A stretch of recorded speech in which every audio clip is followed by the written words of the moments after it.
You don't lack time, you lack control, and you already know it, but you keep pretending you don't. Every day you wake up with the same quiet agreement to fail slightly better than yesterday. You call it being busy, but it's just avoidance with a schedule attached. You scroll, you delay, you restart, and somewhere in your mind you still believe tomorrow will fix what today keeps repeating. But here's what you don't want to admit: nothing is stopping you. No situation. No past. No lack of opportunity. It's the way you negotiate with yourself when it's time to act. You feel the resistance, and instead of breaking it, you obey it in smaller forms so it feels harmless. You tell yourself you'll do it later. Then later becomes normal. And that normal becomes your identity without you ever choosing it. Look at your own patterns closely, not the version you show people, but the one you live alone with. The one that knows exactly what matters and still chooses something easier. That version is running your day. And the most uncomfortable truth is this: you are not stuck in life. You are repeating a system you secretly maintain because discipline feels like pressure, and pressure feels like loss of comfort. So you avoid it. Quietly. Daily. Predictably. And that avoidance is shaping everything you call your life. Now ask yourself honestly, not as motivation, but as confrontation. What you're experiencing isn't random. It follows a structure, a predictable internal system that keeps repeating until it becomes invisible. There are three main mechanisms running your behavior. Self-deception loop. You don't lie to others first. You lie to yourself first. It starts small: I'll do it later. I work better under pressure. I just need a break. These statements don't sound harmful, but they quietly remove urgency. And once urgency is removed, discipline has no reason to show up. You don't notice the shift because it feels reasonable in the moment. Emotional negotiation system. Every task goes through an internal debate before it happens. Instead of action, you ask, do I feel like doing this right now? If the answer is no, you postpone it, not because it's impossible, but because your emotions are now in charge of timing. This is where most people lose control of their life. Not in failure, but in constant permission seeking from their mood. Avoidance reinforcement cycle. Every time you avoid something difficult, your brain records it as relief. And relief becomes addictive. So next time, resistance shows up earlier. Stronger. Faster. Not because the task changed, but because your tolerance for discomfort decreased. This is why starting again never feels like fresh start. It feels heavier each time. Now combine these three. Self-deception justifies delay, emotion decides timing, avoidance strengthens resistance. That is the loop running your day while you think you're simply busy. A simple example. You plan to work on something important, a skill, a project, or even your health. You sit down, open it, then suddenly check your phone for a minute. That minute becomes 20. Then you return, but now your mind feels slightly tired, so you postpone it again. Nothing dramatic happened. But the structure quietly completed itself. And the dangerous part is this: it doesn't feel like failure. It feels normal. That's why it continues. So the real question isn't whether you have time or ability. The question is, who is actually deciding your actions, you, or the system you never questioned? 1. The illusion of time problem. You keep treating your situation like a scheduling issue, but it's not. Time is not the variable that's breaking your progress. Your response to time is, you don't lose hours because they disappear. You lose them because you don't protect them when they are still available. The moment something important appears, you don't reject it directly. You soften it. You delay it. You adjust it. And that adjustment is where everything begins to dissolve. There is a subtle pattern here most people never confront. You are always available for distraction, but rarely available for effort that has no immediate emotional reward. That imbalance creates a life where everything urgent gets done, and everything meaningful gets postponed. And over time, your brain adapts to this hierarchy. It learns what you prioritize, not from your intentions, but from your behavior. So even when you say, "I don't have time," what you really mean is, you don't have controlled access to your time. Jim Rohn once said, "Either you run the day or the day runs you." Most people think they are running their day because they are active. But activity is not control. Reactivity is not discipline. A grounded example, someone plans to improve their fitness. They know exactly what to do: walk, train, eat differently. But the day starts, and small interruptions take over. Messages, minor tasks, random browsing. Nothing major, just constant fragmentation. By the evening, they are not exhausted from effort, they are exhausted from lack of direction. That is the hidden truth: lack of discipline doesn't always feel like chaos. Sometimes it feels like a normal day. And that normal day repeats until it becomes identity. Now pause this thought. If your time is not protected, then your future is not being built, it is being consumed. And the uncomfortable realization is this: you are not waiting for time. You are revealing how you treat time when nobody is forcing you. Do you want to continue to the next part? Yes or no? 2. Emotional convenience versus structural discipline.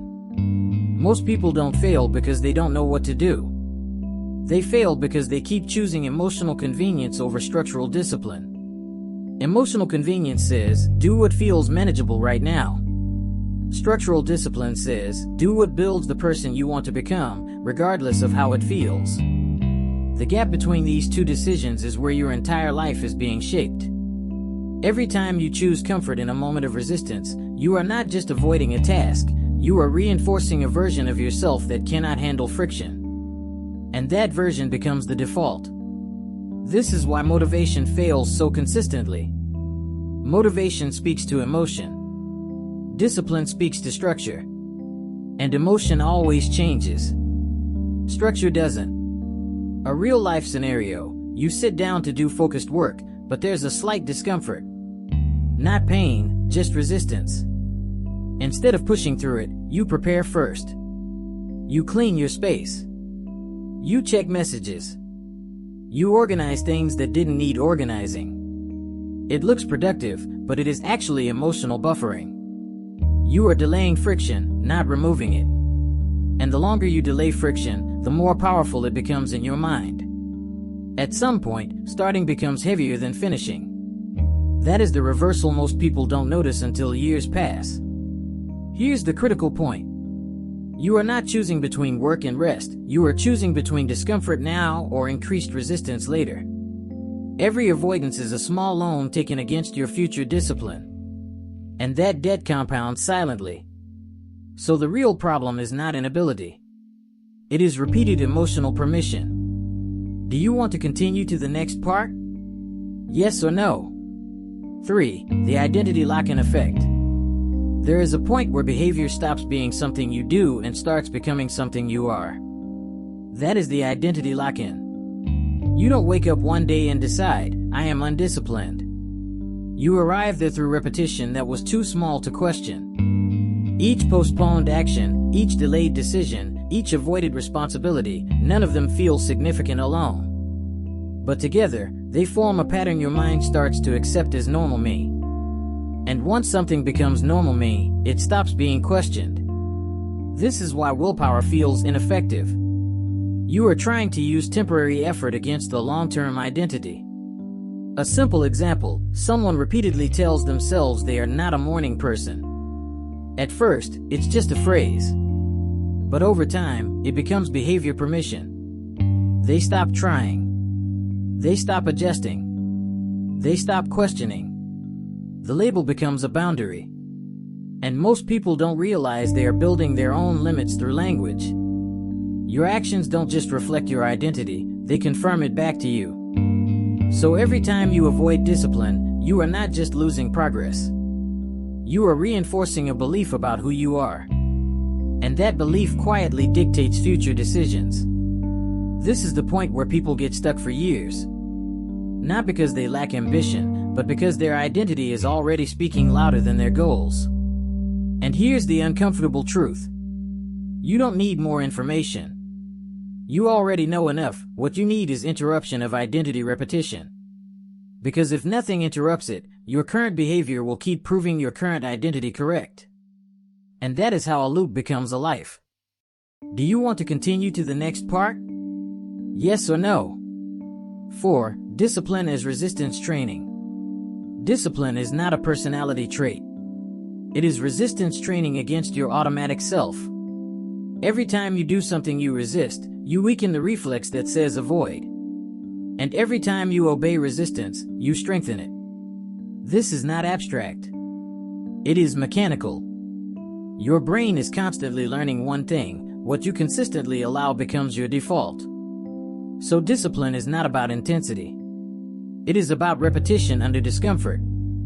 A practical scenario: you decide to work on something important. The moment you start, there is an internal pushback.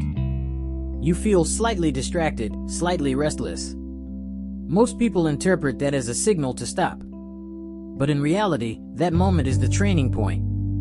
If you continue anyway, even imperfectly, you are not just completing a task. You are changing the response pattern inside your mind. And that is where real transformation happens. Not in big decisions.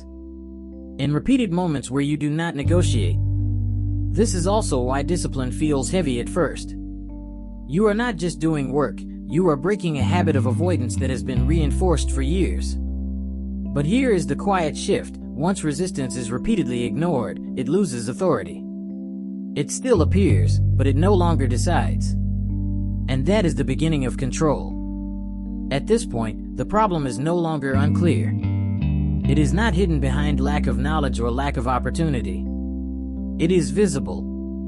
And once something becomes visible, responsibility replaces confusion. You are not dealing with a time issue.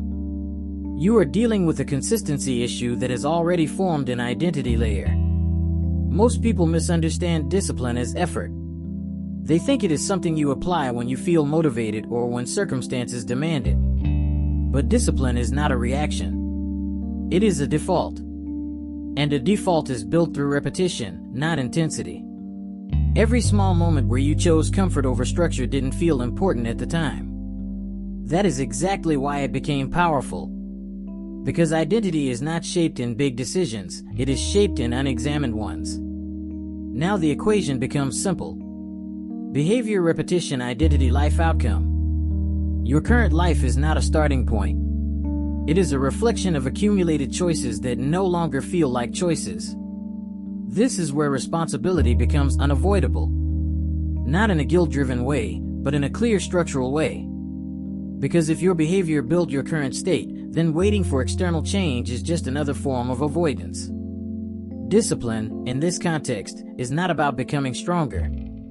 It is about becoming aligned with the structure you claim to want. And alignment is not emotional. It is behavioral. There is a specific shift that has to happen. Stop interpreting resistance as a signal to negotiate. Start interpreting it as a signal that you are at the exact point where change begins. That moment you usually delay, that is the entry point of identity change. A grounded example: when you sit down to do something important and feel the urge to escape into something easier, that moment is not the problem. That moment is the decision point. If you stay, even without intensity, you interrupt the old system. If you leave, you reinforce it again. Nothing dramatic changes externally in that instant. But internally, the direction of your identity is being set. And over time, those directions accumulate into a completely different version of you. Not through inspiration, not through pressure, but through repeated alignment. So the real question is no longer about capability. It is about whether you are willing to stop negotiating with the exact moments that are shaping your future self. Because those moments are not rare. They are daily, predictable, constant, and they are always small enough to ignore until they are not. At this point, there is nothing new to discover, only something to recognize clearly. Your life is not moving randomly. It is following a pattern you keep confirming through repetition. And most of those repetitions are not decisions anymore, they are reflexes. This is why change does not begin with a big transformation. It begins with interruption of a familiar moment. The moment where you normally step back, delay, or soften your commitment. That moment is the entire system in miniature. You already know what happens when you follow it. And you already know what happens when you don't. The difference between those two paths is not dramatic in the beginning. It only becomes dramatic after enough time has passed that reversal feels harder than continuation. But that is the illusion. It feels irreversible only because it has been repeated, not because it is fixed. Discipline is not a performance. It is a quiet correction of direction, repeated often enough that identity stops drifting. Nothing about this requires emotional intensity. In fact, emotion usually distorts it. What matters is consistency in the smallest decisions you normally ignore. And once those small decisions shift, everything built on top of them starts shifting without force. Not suddenly, not loudly, but inevitably. There is no final motivation to reach. No moment where it clicks permanently. There is only what you continue to allow, and what you stop allowing. And that distinction is already in your hands, in ordinary moments, every single day.